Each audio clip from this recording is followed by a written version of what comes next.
rapper Juice WRLD, Lucki. called the GOAT, who was childhood friends with Chance the Rapper and almost a part of Chief Keef's Glow Gang. In a bittersweet way, Lucki was nicknamed the Underground King after garnering a diehard fanbase in the underground after failing to reach the heights his Chicago peers reached. But recently, the tides have shifted, and Lucki has been making serious strides towards the mainstream, getting cosigns from rappers like Drake, Future, and even Justin Timberlake, blowing up on TikTok, and is more popular than ever before. Begging the question, who is he? How did he get so popular? And what is it about him that resonates so deeply with his legion of fans? I'm Rashawn Fashir, and this is the untold story of Lucki. Would you tell my truth worth to me? On May 30th, 1996, Lucki Camel Jr. was born. Almost from birth. My brother's older than Lucki. My brother's older than Lucki? What the fuck? His parents were separated, and they lived very differently, his mom being from the hood and his dad from the suburbs. So he grew up with both parents. Lucki grew up on the west side of Chicago, and as a kid he used to play video games and watch television like the WWE. Music was a huge part of his life as well. His first favorite rapper was 50 Cent, then he became a huge Lil Wayne fan, and in high school he found other music like Future through his mom and became a Chief Keef stan. Like many teenagers, his taste in music influenced his lifestyle as well. Listening to Lil Wayne made him want to wear skinny jeans, and listening to Chief Keef made him try Xanax. He thought that was really cool, and as a teen, he was exactly who he wanted to be. He remembers thinking, I remember being 18 looking at myself like, yo, I'm exactly who I want to be. Like, I always wanted to be like a teenager on type shit in a weird way. Like, at that age, he already had dreams of rapping. I had big dreams of rap since I was a kid, because I used to like walk past a mirror, act like mirrors is paparazzi and shit. When I was like, I always wanted to be a rapper. In 7th grade, he wrote his first lyrics, but wasn't confident at the time, so he didn't start rapping. He attended school in the suburbs and wanted to be a football player, playing wide receiver. As a teenager, he was also very early on his social media, starting his Twitter in August of 2011, and was rebellious. On his Twitter, he explained his mom kicked him out, and he was airing out his father. How did you decide that you wanted to start making music? What kind of influenced that? My parents, really. His parents did more than just vaguely influence him though. His dad gave him the courage to begin. My dad kind of told me to start writing. In Lucki's freshman year of high school, he was getting over his student athlete thing, where he played wide receiver. So at the end of Lucki's freshman year in high school, he began rapping, and took it seriously after his close friends started praising him. Back then, rap was just about rhymes and bars, not the beat or autotune, and Lucki managed to stand out. So at 17, in his second year, Lucki dropped out of high school to pursue music. His first name ever was 97, and Pretty Ho Smoking Reggie was his first song ever. In 2012, he changed it to Lucki X, a combination of his first name and the last syllable of the substance Xanax. He had a $sign because he was a huge Rocky fan. Under his new name, his first song was Master Plan, and in addition to dropping that song, Lucki was also a part of a rap group called the Outsiders Clique, and featured all over their only album, Outside Activities. Lucki happened to be friends with two kids named Anton and Kevin, who interned at the media company Elevator, who got Lucki's music heard by the higher-ups, which led to Lucki's quote-unquote debut single, Untouchable, being hosted on Elevator, a decently sized platform at the time. He was making moves, and for him to be so young and a decently sized platform at the time. He was making moves, and for him to be so young and making that much of a statement was rare. And to many, it seemed like Lucki was headed for success. In 2014, Lucki got more involved in the scene in Chicago. He was very active in person, so early on in his career, he had a lot of connections, allowing him to gain massive exposure right from the jump. He was friends with Chance the Rapper and had a big-time manager. Lucki and Chance the Rapper especially had a strong bond. He described their friendship by saying, how's your relationship with Chance? Because I know you guys got a song together. That's my dog, bro. Like, for life, bro. That's my dog. Me and Chance, like, I came up with Chance. Like, right. Me and Chance really, like, know each other. I know Chance's little brother. Like, okay. I know Chance's father, bro, Mr. Ben. Me and Chance's father has been cool, been on a date. When Lucki first started rapping, it was Chief mixed with Chance, and he took a lot of inspiration from Chance. They originally met at a local venue and used to see each other around. One day, what artist really made me want to start rapping was Chance though, because I used to see him rapping like at the library. That's what really made me start writing all the time. That day when he saw Chance at the library do stand-up poetry, he got so inspired, he went back home and immediately started writing music. At the time, Odd Future and A$AP Rocky were a huge influence for Lucki as well. This was when he was first starting to rap, and he had no idea what he was doing, explaining he had no plan and that he'd just go up to the Chicago Public Library, where he saw people like Chance the Rapper and Vic Mensa, and thought if you just knew a lot of people, you get famous, like he saw with his friend Chance. However, at the time, he had no idea why he was seeing success. Later, he realized, really, I was just good at telling stories. Like, that's what it was. I was just good at writing stories, and like, I didn't really even know that at the time, but like people came back, like started telling me about. With the success of so many others around him, Lucki was ready to take over and was willing to work for it. Like I'm coming. Like we are really coming. Like we working hard as hell. Like teasing music with his peers. Like shout out to my big brother Chief Keef from Glow Gang. You know, you already know he just gave me that shot. He just gave me some more fans. I got a song with Chance finna drop soon. That year, he was ready to drop X, his largest project, and was leveling up. I mean, I did FaceTime Keith. Talk about we just looking at each other like, are you serious? Keith on the phone. We like 17. At one point, did Chief Keef? He said at one point on Instagram that you were on Glow Gang. Did that really happen? Yeah. What? When Lucki met Young Chop, Keef's producer, he fanned out. Before I made Alternative Trap, folks, like we was studying y'all, folks. So Chief Keef and Lucki collaborated as well on an unreleased song. In May of 2016, Lucki dropped X, and it didn't go the way he wanted. I wanted it to be the breakout. But when it didn't do as well as he thought, and not getting named on Complex's top 50 projects of the year, he became really depressed. Pretty silly because he was so new to rap. In July of that year, Lucki got arrested for stealing someone's wallet. In 2015, Lucki made the move from Chicago to LA, and it changed the course of his career. In Chicago, he was associated with and working with traditional rappers, like Chance the Rapper, but in LA, he met rappers making cloud rap. He found his sound musically, and realized he wasn't meant for the traditional hip-hop scene. I was always like not that type of, like in that type of thing, you feel me? I didn't really fit into that, so when I got older, I just started like branching off. In LA, he became friends with Playboi Carti and A$AP Rocky, which happened through Ian Connor. You first started linking up with A$AP and all of them? Through like Ian and Carti type. When Lucki first came to LA, he lived with Carti, and they were pretty close back then. Yeah, Carti used to So how long ago was this? Before Broke Boy came out. Me and Carti used to be like Ian and like we call us twins. They met at A$AP Rocky's mansion. And through Carti, he met A$AP Rocky. Me and Carti was both at Rocky mansion. Like he had like a party, you know, people be running the cribs down there. I met Rocky through Carti actually. Lucki met Rocky 3 months after A$AP Yams passed away. And when he met Rocky, Rocky told him, and he was like, yeah, bro, Yams put me on your music, bro.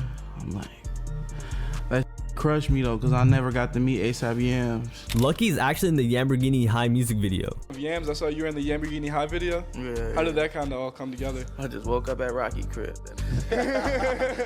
His relationship with Carti was more than just a friendship though. They collaborated on songs like Saucin'. Yeah, that was hard. Like me and Carti got a few songs, like hella songs on release. And Carti taught him how to rap on a different style of beats. Like being around Carti taught me how to rap over trap beats. Remember I used to make music like Chance the Rapper and them kind of like in that lane.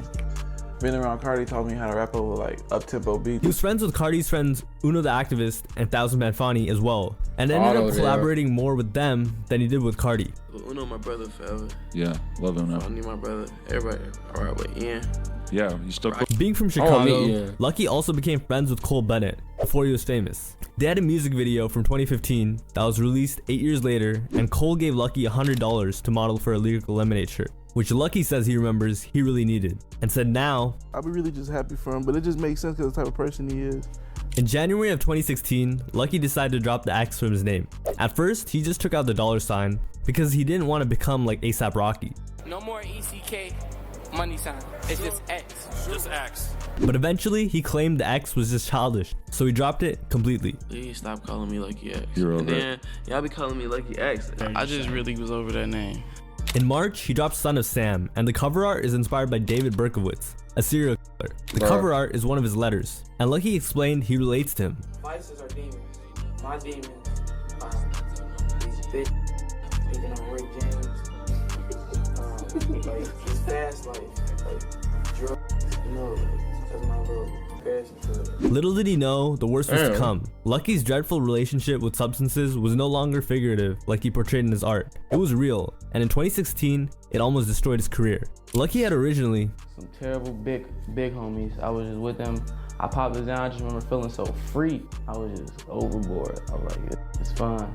But by the time Lucki was getting into his late teens, he had started to develop a serious Xanax addiction. I was a tweaker, bro. When he was rapping, it sounds like you're off the Xans in your music. It is often about being on the Xans in your music. And said he used to do 6 bars a day. Damn. I used to really pop like 6 bars, you know what I'm saying, every day type. While he was doing this, he had a lot of industry connections and hype around his music. For example, Pharrell used to tweet my music. Like, Scott Venner was my first manager. Pharrell Williams and Justin Timberlake would tweet Lucki's music, but his drug use was messing that all up. Oh, so did that fuck your music career up? Hell, relationships up. Like, Sometimes he couldn't even tell what was real. when I wake up for real again, I realized that I was just dreaming. I realized that like, oh, I was just. He was too comfortable at that age. I was getting like decent money for shows in Chicago. I'm just lit. I was kind of comfortable. And took everything he had been given so graciously for granted. Yeah, I was really spoiled coming into this. Yeah. You feel me? Okay. Scott Venner, the man that put Chief Keef and Chance on, was Lucki's first manager. Even after receiving co-signs from Pharrell Williams and Justin Timberlake, Lucki said he didn't even care. It wasn't Lil Wayne. He was young and ignorant, and eventually it bit him in the back. When Lucki was dealing with those issues, some of the people in the industry who were previously backing him turned their backs on him. They lost faith in me. I'll never forget that, bro. Told me I was the best, bro. They told me I was the best, but they lost faith in me, bro. Tried to blackball me, bro. It sounds like betrayal, and it was, but it was partly Lucki's fault. He had no idea how to act. I used to come to like sessions about like and just be so up and not even know it was a problem. Everyone was mad, But they used to be so irritated. They used to keep calling me back. They know I was young. but they thought he'd grow up eventually. But when I turned 19 and I was still doing it, people thought I was like, oh, he's not coming around.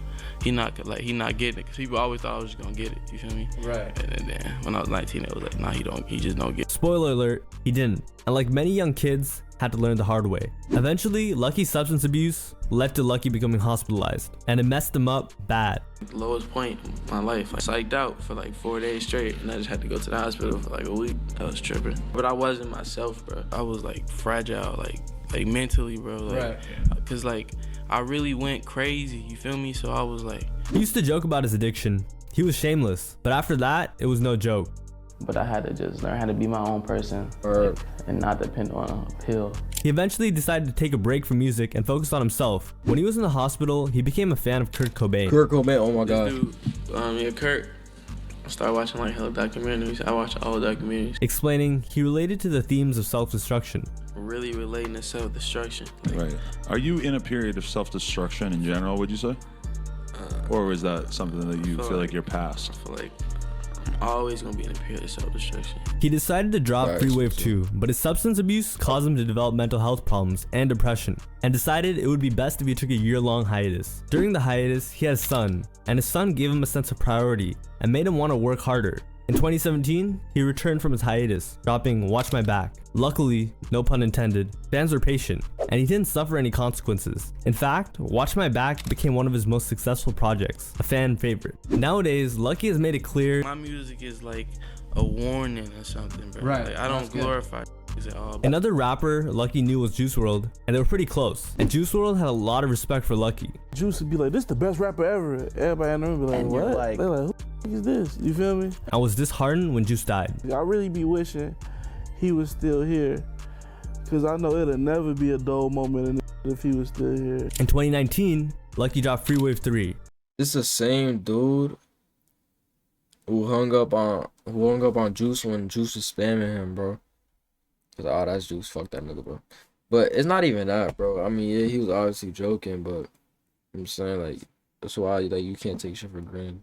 You know what I'm saying?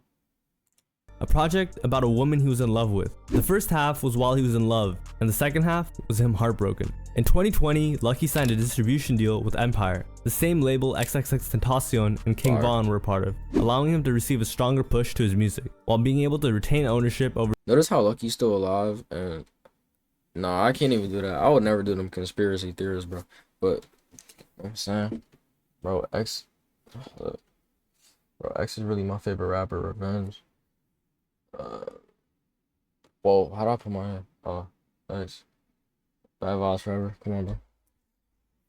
His music at the same time. He even recorded a song with his longtime idol Future, coming out a couple years later. Someone who he remained a huge fan of for years after first finding Future's music on his mom's iPod. Yeah, I just met Pluto. Like, it's just crazy seeing this in person. Like, Since 2021, Lucki has become even more ambitious, trying to become a superstar like he said so many years earlier, except it was starting to become a reality. Wow. He'd have a slew of songs like Super Urus and New Drank gain traction on TikTok, massively growing his fan base, as well as shedding light to his deep discography. However, it wasn't all sunshine and rainbows. His new fan base was suburban and became corny, bullying him for the weight he gained, and fans had Yeah, that's I remember when people had that as their profile picture for everything, bro. But look, because he'd be like, yo, you don't know something? You don't know something? You want to know something? But look though. I'm saying I'm not gonna bully Lucky. I'm saying, but that's why all great things take time, bro. Cause you see all the new Lucky fans, they not listening to his new music. I mean, they are, but like they go all the way to his 2015, 2016, 2019 albums, and they're like, damn, I like Lucky even more now. That's what all of them doing. That's why you gotta build a discography, bro. You just can't blow up. Once you blow up, people be like, okay, I'm OG. What's up, bro? There's nothing like interesting about you that I should have known like before you blew up. Nah, I'ma leave them, bro. How you think? How you think so much people like X? Saying yeah, X made Sad, Moonlight, Carry On, Fuck Love. But then after you like, let me go dig real quick. Then you find I Don't Want to Do This No More. Then you find Skin, or then you find like the Fall album, Ghost, You're Thinking Too Much, Stop It.